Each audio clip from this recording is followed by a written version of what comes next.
자, 우리 여러분과 제가 번갈아서 교독했으면 합니다. 제가 먼저 읽을게요. 예수께서 즉시 제자들을 재촉하사 자기가 무리를 보내는 동안에 배 타고 앞서 건너편 벳세다로 가게 하시고 저물매 배는 바다 가운데 있고 예수께서는 홀로 물에 묻혀 계시다가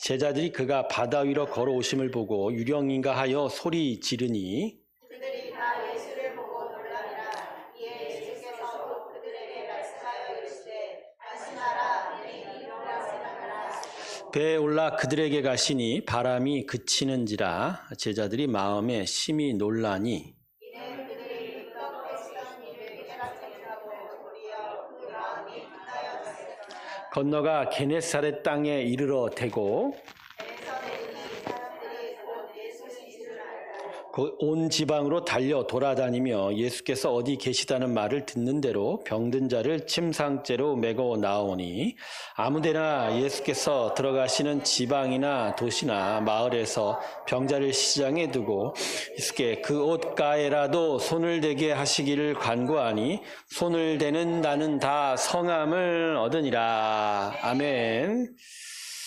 자, 오늘은 무리를 걸으신 예수님에 대해서 함께 말씀을 좀 나눠보려고 합니다. 근데 오늘 본문을 해석할 때 가장 중요한 키가 이 본문과 관련된 배경, 시간적 배경을 아는 것이 참 중요합니다. 자, 오늘 이 무리를 걸으시는 예수님의 이 사건 언제 있었냐면요. 오병이어의 사건이 있던 날 그 밤이었습니다. 그러니까 낮에 오병이어의 기적을 제자들이 체험한 후에 그 밤에는 무리를 걸으신 예수님을 또 체험하게 되죠. 아마 제자들은 그날 밤 진짜 개탄 느낌이었을 겁니다. 예수님이 하늘의 능력을 드러내시는 것을 두 눈으로 확인하는 것을 오전에도 그랬고 낮에도 그랬고 밤에도 경험했으니까 말이죠. 오병이어의 기적을 통해서는 무에서 유를 만들어내시는 창조주 하나님의 그 능력을 경험했었고 무리를 걸으시는 기적을 통해서 자연을 다스리시는 통치자 하나님을 또 이 예수님을 통해서 경험하게 된 거죠. 그래서 본문을 묵상하면서 먼저 들었던 생각은 구원의 은혜가 이게 아주 이렇게 놀라운 은혜라는 것입니다. 이처럼 만물의 창조자요 통치자이신 예수님이 우리를 위하여 십자가에 죽으셨다는 거, 이거 너무나 놀라운 은혜입니다. 할렐루야. 이게 너무나 놀라운 은혜죠. 그런데 이 예수의 십자가의 복음이 결코 우리에게 강요되지 않는다는 거예요. 복음은 강요되는 것이 아니라 우리를 설득하려고 합니다. 그 십자가의 그 감동의 은혜로 우리에게 요청하는 거죠. 바로 이러한 나를 너희가 이제 믿어보지 않겠냐라고 설득하는 거죠. 하지만 세상은 이 복음을 받아들이지도 않고 받아들여도 제대로 굴복당하지도 않습니다. 그리고 복음이 요청된 참된 믿음의 삶을 제대로 살아내지 못하는 거죠. 그래서 여러분, 진리는요, 진리를 깨닫는 자에게만 진리가 됩니다. 당연한 얘기겠지만, 진리는 그 진리를 찾으려 하는 자에게만 진리로 다가옵니다. 그래서 잠언 8장 17절은 뭐라고 얘기하냐면, 나를 사랑하는 자들이 나의 사랑을 입을 것이며, 나를 간절히 찾는 자가 나를 만날 것이다. 할렐루야. 원하는 자에게, 그 진리를 찾기 원하는 자에게만 예수 그리스도의 이 복음의 진리가 다가오게 된다. 여러분, 우리가 사는 세상은 진리를 가리는 수많은 장애물들이 있습니다. 그리고 우리도 그 앞에 막혀서 진리를 바라보고 있지 않다는 거죠. 그래서 여전히 진리는 소수의 자들에 의해서만 지켜지는 거고, 그래서 그 진리를 따라가는 길은 좁은 길이라고 이야기하는 겁니다. 제가 조금 서두에 좀 장하게 얘기하는 것 같은데, 오늘 본문이 가르치는 게 바로 이 부분이다라는 거죠. 자, 아까도 얘기했지만 본문의 배경과 흐름을 잘 살피려면 오늘 시간적 배경을 잘 깨달아야 합니다. 제가 이 전후 사정을 좀 얘기 드릴게요. 전도 파송을 받은 예수의 제자들이 온 갈릴리 지역으로 흩어졌다가 전도의 열매를 풍성히 맺고 다시 예수께로 돌아왔습니다. 주님께서는 당연히 돌아온 제자들의 피곤함을 알아보시고 그들이 쉬게 하시려고 사람들을 피해서 갈릴리 호수 건너편으로 옮겨가시기 시작했어요. 그러니까 자기 있는 곳에는 사람이 너무 많이 달려드니까 제자들도 그 가운데 있다 보면 피곤하지 않겠습니까? 더더군다나 전도 여행으로 좀 피곤했으니까. 그러니까 이제 그 자리를 피해서 갈릴리 호수 넘어가면 조금 편안해질까 그런 생각을 했던 거죠. 하지만 호수 건너편에서 사정은 똑같은 거예요. 이제는 뭐 예수님이 왔다 그러면 수많은 사람들이 달려드는 거가 일상화되었기 때문에 예수님을 따르는 무리들이 건너편으로 가자 또다시 사람들이 찾아왔고, 결국 어쩔 수 없이 제자들과 함께 복음을 선포하고 병든 자를 치료했고, 그리고 그날 낮에 그 유명한 오병이어의 놀라운 기적을 베푸시기까지 했었어요. 자, 그리고 나서 잊었던 제자들에 대한 관심을 다시 불러일으킵니다. 아, 이들이 내게로 다시 돌아왔는데 이들에게 좀 힘을 줘야겠다. 그래서 오늘 본문 45절로 보면 오병이어의 기적을 행한 후 바로 즉시 제자들을 재촉해서, 야, 남겨진 이 무리들 내가 해결할 테니까 너희는 먼저 호수로 건너편으로 다시 건너가라, 이렇게 얘기한 거예요. 자, 이 45절 배경 아시겠죠? 그래서 이제 45절부터 이야기가 시작되는 거예요. 야, 내가 여기 거 해결할 테니까 너희들은 먼저 건너가서 좀 쉬고 있어라. 자, 그래서 제자들이 이제 건너편으로 건너가는 동안 예수님은 자신을 따르던 무리들을 흩어지게 하신 이후에 기도하러 홀로 산에 올라가셨어요. 그런데 호수를 건너가던 제자들에게 문제가 발생한 거예요. 예, 무슨 문제죠? 이제 본문에 얘기했듯이 배가 풍랑을 맞아서 배가 뒤집힐 뻔한 거죠. 갈릴리 호수는요, 그 주변에 3,000m급 고봉들이 질비한 곳입니다. 그 유명한 헬몬산이 바로 근처에 있어서, 그래서 이 고산으로 둘러싸여 있다 보니까 바람의 풍향이 낮밤으로 달라지게 됩니다. 예, 고온 다습한 기후가 저녁에 찬 기운을 맞아서 호수에 돌풍이 분다고 그래요. 그래서 밤에 돌풍이 불어서 배 띄어서 나가기가 상당히 어려웠다고 합니다. 이미 제자들은 이 갈릴리 호수에서 풍랑을 한번 맞은 경험이 있죠. 그때는 예수님이 주무시고 계시다가 바다야 바람아 잠자나 하라 해서 이제 그 어려움을 벗어났는데 또다시 풍랑을 맞이한 거예요. 자, 지금 예수님은 어디 있어요? 첫 번에 풍랑 맞을 때 배 안에 계셨는데 지금 예수님은 배 안에 계시지 않아요. 어디 계세요? 산에 기도하러 올라가셨죠. 자, 예수님은 이 상황을 보고 계셨을까요? 안 보고 계셨을까요? 알고 계셨죠. 보고 계셨죠. 그래서 제자들에게 찾아가신 거예요. 근데 그냥 찾아가신 것이 아니라 어떻게 찾아가셨다고요? 무리를 걸어가셨습니다. 갈릴리를 바다라고 하지만 사실 갈릴리는 호수입니다. 자, 호수에서 아주 힘겹게 풍랑과 싸우고 있던 제자들이 이 무리로 걸어온 예수님을 보고 크게 놀라게 됩니다. 49절을 보면 제자들은 예수님을 뭐로 착각했다고 그러죠? 유령으로 착각했다. 겁에 질러 소리 질렀다고 합니다. 평상시에 같이 함께 보냈던 예수님인데 갑자기 무리로 걸어오신 예수님을 보고 당황했던 거죠. 그 모습이 익숙하지 않았던 거예요. 그러자 예수님이 제자들에게 평안을 주십니다. 뭐라고 하시죠? 내니 두려워 말라. 그리고 이내 호수의 풍랑이 잠잠해졌어요. 자, 여기까지 오늘 본문의 줄거리입니다. 그런데 우리가 눈여겨볼 부분 두 가지예요. 예수님께서 등장한 시점과 무리로 걸어오신 예수님을 유령으로 혼동하는 제자들의 모습이다. 자, 먼저 시간부터 보십시다. 자, 여러분 오늘 본문에 예수님이 걸어온 시간을 몇 시라고 얘기하죠? 본문 보세요. 몇 시라고 얘기하세요? 밤사경. 여러분 밤사경이 몇 시일까요? 자, 이스라엘 사람들의 시간 개념이 우리하고 좀 다릅니다. 네, 다릅니다. 자, 그들에게 있어서 일경은 저녁부터 시작합니다. 왜 시간의 첫 시간을 저녁으로 시작할까요? 권사님. 그러니까 이스라엘 사람들의 날짜 개념은 밤부터 시작합니다. 그러니까 그들에게 안식일은 금요일 날 저녁부터 토요일 날 저녁이에요. 그러니까 시간도 당연히 저녁부터 시작하는 거죠. 그래서 그들에게 일경은 저녁 6시부터 저녁 9시입니다. 그러니까 3시간을 통틀어 묶어서 한 경이라고 그래요. 뭐 지금이야 다릅니다. 한두적 시간으로 바뀌었지만. 이 경은 언제부터요? 9시부터 12시. 3경은요? 자정부터 3시. 4경은요? 3시부터 아침 6시. 제자들이 호수를 건널 때가 언제 있을까요? 아마도 저녁 10경쯤이었지 않나 생각이 됩니다. 아마 식사 마치고 났을 거예요. 식사 마치고 빨리 서둘러서 건너가라. 자, 그런데 호수를 건너다가 풍랑을 만났어요. 아마 1시 1경부터 2경 사이일 거예요. 그런데 예수님이 언제 오셨어요? 4경이라고 했잖아요. 아마 일찍 잡아도 새벽 3시잖아요. 자, 그러면 아니 지금 풍랑 맞은 때부터 몇 시간을 후에 예수님 오신 거예요. 금세, 아니 내가 아까도 얘기했잖아요. 산에서 보고 있었잖아요.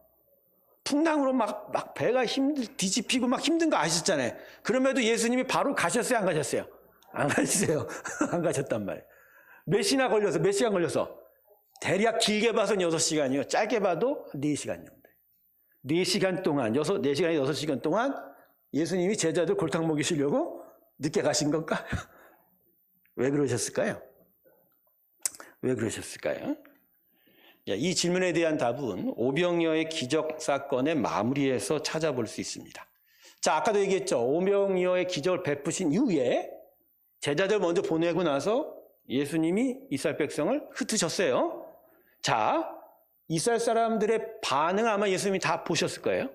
자, 이스라엘 사람은 오병이어의 기억을 계기로 예수님에 대한 마음이 이전보다 더 달라졌어요. 이전에는 막 능력의 선지자 정도로 알았는데 이제부터는 뭐예요? 이분이 우리 왕이다. 예로부터 먹을 걸 해결해 주면 왕입니다. 정치가 딴 게 없습니다. 배고픔을 해결해 주면 정치가 됩니다. 네, 정치가 되죠. 얘는 중국 고사의 치수를 해결하면 왕이라고 했어요. 근데 치수가 뭐죠? 물 관리. 물 관리를 왜 해야 되죠? 홍수 관리? 예, 그거는 식량과 관계가 있기 때문인 거죠. 자, 그래서 이스라엘 백성들은 이제 이때부터 예수님을 끝까지 쫓기로 작정한 거예요. 이제 우리의 왕이다. 이 사람만 따라다니면 예, 먹을 건 해결된다. 하지만 예수님은 이 사람들을 흩으셨어요. 자기를 따라온다는 사람을 끌고 막 어딜 가신 게 아니라 흩으셨어요. 왜 그랬죠? 왜 흩으셨어요? 여러분 말씀 기억나나요? 예, 너희가 나를 따르는 것은 배부른 까닭이니라. 배부른 까닭이. 자, 예수님은 이 땅에 오신 건 천국 복음을 가르치기 위해 오신 겁니다. 즉, 그래서 뭐라고 얘기하셨죠? 첫 번째 선포가 회개하라, 천국이 가까이 와서. 천국이 가까이 왔다가 아니에요, 사실. 킹덤 is here라고 했어요. near라고 했어요. 그러니까 이미 천국이 왔다는 거야, 자기로부터. 그러니까 예수님이 가르쳐 주신 건 새로운 질서예요. 참된 구원과 그 구원을 위한 새로운 질서예요. 자, 그걸 가르쳐 주기 위해서 계속 천국 복음을 선포하셨는데 하나님을 깨닫지 못하니까 하나님의 기적을 보여준 거예요. 그 표적이라고 그러는데 사인이죠. 바로 이 표적, 이 기적을 베푼 바로 예수가 하나님의 아들임을 알려주는 거죠. 그러니까 오병이어도 사실은 의미가 뭐예요? 당장 배고픔을 해결해 주는 게 목적이 아니라 천국이 왔고 이 천국을 위해서 하나님의 아들이 이곳에 왔다. 이걸 가르쳐 주는 거예요. 그러면 이스라엘 백성들은 오병이어를 통해서 뭘 찾아야 돼요? 하나님 나라, 하나님의 아들을 찾아야 되죠. 그렇지만 그들이 찾는 건 그게 아닌 거예요. 뭘 찾는 거예요? 왕이 아니죠. 먹을 거. 기적을 통해서 얻는 이익을 쫓은 거죠. 그러니까 배불러서 나를 따른다 이렇게 얘기한 거죠. 그래서 예수님이 그 무리를 흩으신 거예요. 이들의 동기가 결코 성경적이지 않은 거예요. 이들의 동기가 결코 하나님적이지 않은 거예요. 이럴 바에는 흩어가는 게 나아요. 이들이 진정 나를 따라오려면 십자가를 통해서 성령을 통해서 결국 뭘 알아야 돼요? 하나님을 알아야 되고 하나님을 깨달아야 돼요. 그 전까지는 암만 쫓아와 봐도 결코 하나님 나라가 이루어지지 않습니다. 결국은 예루살렘에서 결국 예수님 십자가에 못 박은 거 아닙니까? 그죠? 처음에는 종려주일에 예수님 들어오실 때 종려 너무 큰 가지를 흔들고 막 왕이 오셔서 우리를 구원하소서 호산나 호산나 했지만 결국 5일 만에 예수를 어떻게 했어요? 크루시파이드 힘, 십자가에 못 박아라 했죠. 사람은 눈이 약점입니다. 보는 것이 다 전부인 줄 알고 보는 것으로 모든 걸 결정하죠. 아담의 타락이 해서 보암직하고 머직한 것으로 진행된 거잖아요. 대신에 진리의 소리에는 둔감해요. 아담은 하나님의 소리를 무시했죠. 보는 것에 매달렸어요. 그렇죠? 듣기는 들어도 마음으로는 그걸 못 받아들이는 거죠. 사람은 보는 것을 결정하려고 하지 마음에 주는 진리를 무시합니다. 오병이어를 보고서 마음이 덜컥 이 사람이 우리 왕이야 라고 했지 예수님 선포한 천국 복음에 응답한 건 결코 아니라는. 여러분 그래서 눈으로 보는 기적으로는요 사람을 일깨우지 못합니다. 변화는 보여진 기적이 아니라 마음에 새겨진 진리로 일어나요. 보여진다고 변화되지 않아요. 이스라엘 백성이 그랬잖아요. 홍해가 갈라지고 하늘에서 만나와 메추리가 쏟아져도 그들이 변합니까? 변했어요? 안 변해요. 안 변해. 그래서 하나님께서 그들에게 시내산에서 십계명을 주신 거예요. 율법을 주신 거예요. 말씀을 주신 거예요. 하나님 임재를 보여주신 거예요. 그러니까 그 하나님의 말씀이 들어와 깨달아져야 이들에게 변화가 있는데, 근데 그것조차도 가능하지 못해서 이스라엘 사람들이 40년 동안 그죠? 광야에서 방황한 거라는 거죠. 바로 이 부분이 제자들에게도 그대로 나타났다는 거예요. 자, 제자들은 아까도 낮에 이 풍랑을 당하기 전에 낮에 뭘 경험했다고요? 오병이어의 기적을 경험했어요. 아마 그들 마음엔 자고한 마음이 가득했을 거예요. 더더군다나 그냥 예수를 쫓아온 이스라엘 사람과 또 다른 거예요. 이들은 예수님과 동고동락한 사람들이에요. 그러니까 뭔가 자고한 마음. 이 자고한 마음이 뭐냐? 그들도 예수님이 왕이 될 거라고 생각한 겁니다. 이 놀라운 능력을 베푼 이 하나님의 아들이, 그죠? 이 사람이 이게 왕이 되면 우리는 금세 다윗의 왕국을 이룰 것이다. 그죠? 그런 의기양양한 마음을 가지고 호수를 건너고 있었던 겁니다. 바로 이러한 때 호수의 풍랑이 자기들을 덮칩니다. 눈앞에 보이는 모든 것들이 자신들을 고통으로 몰아가는 시간 속에 갇혀버린 갑자기. 배를 타기 전에는 모든 것이 다 좋아 보여요. 와, 놀라운 이 능력 안에서 우리가 왕을 모시는 측근이 될 거야. 높은 사람이 될 거야. 힘 있는 자가 될 거야. 많은 것을 누리게 될 거야. 근데 갑자기 풍랑이 다가오서는 그 모든 것들을 물거품으로 만드는 시간 속에 들어간 거예요. 바로 이런 시간 속에 주님이 찾아오십니다. 무리를 걸어서. 근데 제자들은 주님을 알아보지 못해요. 근데 이 부분을 오늘 본문 52절이 뭐라고 얘기하죠? 자, 52절 보세요. 오늘 본문의 핵심 절입니다. 한번 읽어볼까요? 시작.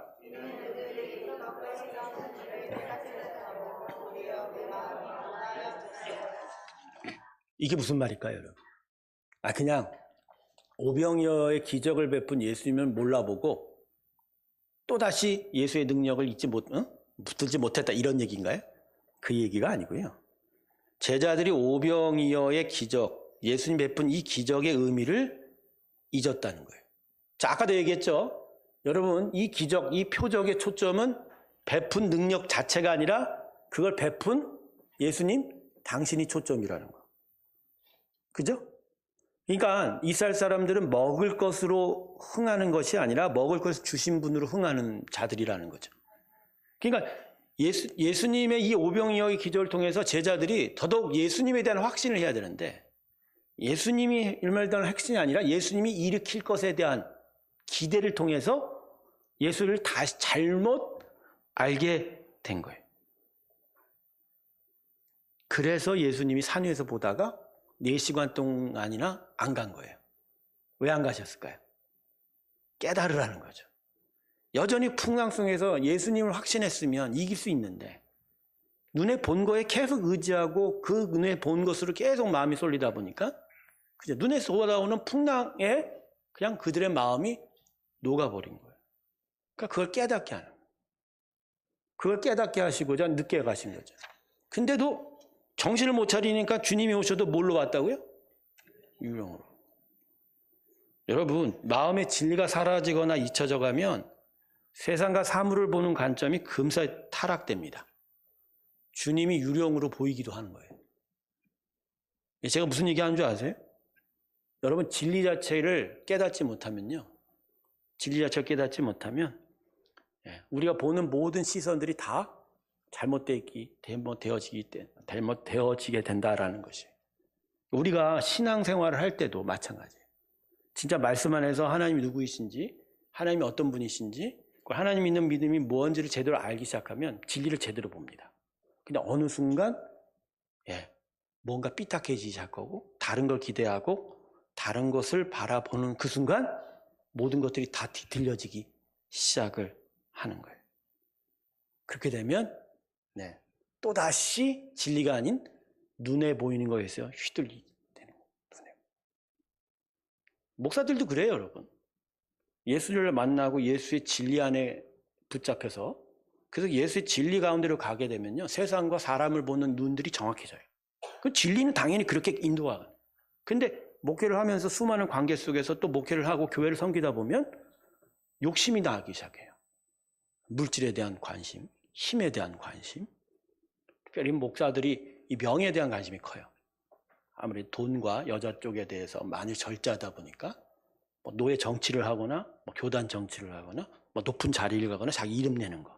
근데 이렇게 마음이 삐딱해지기 시작하면 당연히 뭐가 들어온 줄 아세요? 예, 세상을 보는 눈도 삐뚤어지기 시작해요. 예수가 유령으로 보이듯이 참된 사람을 거짓된 사람을 보기 시작하고 거짓된 사람에게 속아서 사기당하기도 하고 네, 사기당하기도. 그러니까 이게 결국 진리를 가까이 하지 못하면 이런 일이 발생하는 거예요. 그러니까 오늘 결론적으로 풍랑을 맞은 제자들이 그날 오병이어의 사건으로 또다시 실족한 거예요. 그러다 보니까 그들 마음 안에 진짜 바라야 되고 찾아야 될 걸 잃은 채 다른 거에 마음이 매이다 보니까 풍랑 속에서 마음을 잃어버리고 무리를 걸어오신 예수님을 보면서도 유령으로 잘못 착각해서 당황케 되는 일이 있게 된다. 저는 오늘 성도님들에게 그 부분에 대해서 함께 나누고자 하는 거예요. 우리가 진짜 진리를 가까이 하는 삶을 사냐는 거예요. 진짜 진리를 쫓아서 사는 삶을 살고자 하는 거냐. 아니면 진리가 아니라 하나님으로 인하여 얻을 것에 대한 마음이 더 큰지에 대한 얘기예요. 계속 우리 성도들한테 제가 거듭거듭 강조하는 부분이 이 부분이죠. 우린 진짜 하나님을 쫓는 거예요? 아니면 하나님이 나한테 줄 것을 쫓는 거예요? 아직도 이거 헷갈리는 분들 많아요. 하나님이 나의 인생을 지키시고 나를 건강케 해주시고 그래서 나를 복을 주시는 것이 나는 이게 하나님 믿는 길인 줄 알았는데 그렇지 않다라는 거예요. 그게 초점이 아니라 그냥 하나님 그분 자체가 나의 관심이어야 된다는 거죠. 여러분 이렇게 되면요. 고백이 이렇게 나와야 됩니다. 상황이 안 좋고 내가 원하는 게 안 나타나도 하나님은 하나님이십니다라는 고백이 나와야 돼요. 즉 무언가 상황이 변하고 내가 원하는 것을 이루는 것이 내 첫 번째 관점이 아니라는 거예요. 그건 하나님이 원하시면 하실 일이에요. 그러니까 나의 최우선적인 관심과 나의 신앙의 초점은 뭐라고요? 하나님 그분인 거예요. 그러니까 그분이 계시면 나는 그만이에요. 그분이 나와 함께 하시면 그걸로 좋게 해요. 여러분 결국 감사라는 건 그죠? 무언가 하나 더 받으면 감사한다고 그러는데 성경이 얘기하는 감사는 그 감사가 아니에요. 성경이 얘기하는 감사는 뭐죠? 몸이 아파도 감사고 회사가 망해도 감사고 그죠? 그런 것도 감사라고 하는 이유가 뭐죠? 여러분은 건강을 잃는데도 감사할 수 있을까요? 아니 세상 사람의 시각으로는 감사가 안 돼요. 근데 우리는 감사해요. 왜요? 하나님이 계시니까. 하나님이 계시니까. 하나님으로 인해서 이 모든 것이 다 용납이 되는 거예요. 하나님이 계시면 그걸로 인하여 만족이 되는 거예요. 그러니까 여호와는 나의 목자시니 내가 부족함이 없으리라가 어디까지 가냐면 여기까지 가는 거예요. 하나님만 계시면 내 인생 곳곳에 부족함이 많아도 별 상관 없어. 그게 사실 다윗의 고백이에요. 그게 사실 다윗의 고백. 사랑하는 성도 여러분, 우리는 하나님 그 자체를 쫓아야 됩니다. 우리의 신앙의 초점은 결국 하나님 그분이에요. 오병이어를 베풀고 죽은 자를 살려주시고 그죠? 무리를 걸으시고 풍랑을 잠재우시는 하나님의 능력이 기대가 아니에요. 그건 하나님이 원하시면 베푸실 거예요. 우리의 관심은 그냥 뭐예요? 하나님이에요. 하나님이라고. 그분의 가장 선한 뜻 가운데서 가장 우리를 사랑하시는 마음으로 우리를 언제나 축복하실 겁니다. 할렐루야. 그걸 우리가 신뢰하는 거예요. 그리고 그 신뢰의 약속은 십자가죠. 십자가 하나님이 아들 예수를 죽이시기까지 우리를 사랑했으니까. 사랑했으니까. 예, 여러분 이게 신앙입니다. 그래서 오늘 여러분 마음 안에서 이것을 분별해내야 돼요. 내가 진짜 하나님을 쫓는 자인가? 아니면 하나님이 주실 거라고 기대하는 것을 쫓는 것인가? 안 그렇습니다, 여러분. 우리는 하나님만 쫓아야 돼요. 그분을 쫓으면 그분이 우리에게 이루어 주실 겁니다. 천부의 하늘의 아버지로서 우리를 자녀 삼은 당신의 가장 귀한 사랑으로 우리에게 축복하실 겁니다. 그러나 그 축복의 내용은 우리가 정하는 게 아닙니다. 그분이 정하시는 거예요. 그분이 가장 선한 일들로 전행하시는 거예요. 그걸 믿고 신뢰하는 게 바로 우리의 신앙이다. 할렐루야. 바로 여기서 우리는 세상과 타인과 우리 자신을 보는 세계관 또 시선이 분명해질 거예요. 이게 바로 진리를 따르는 삶이다. 할렐루야. 어렵죠? 오늘 본문이 말씀하고자 하는 바가 바로 이것입니다. 사랑하는 성도 여러분, 하나님을 쫓으시기를 주님의 이름으로 축원합니다. 하나님만을 믿으십시오. 하나님으로 인하여 나에게 주어질 걸 믿지 마세요. 그건 그분이 하실 일입니다. 우리는 우리를 위하여 아들 예수를 십자가에 주신 그분의 사랑을 통해서 하나님을 신뢰하는 겁니다. 그래서 그분과 함께 믿음의 삶을 걸어가면서 결국 하나님이 우리에게 행하신 그 진리와 선포 진리와 하나님의 나라가 이루어져 가는 것을 우리는 목격하고 또 경험하게 될 줄로 믿습니다. 오늘 이것을 놓고 우리 여러분과 함께 저와 함께 기도했으면 좋겠습니다.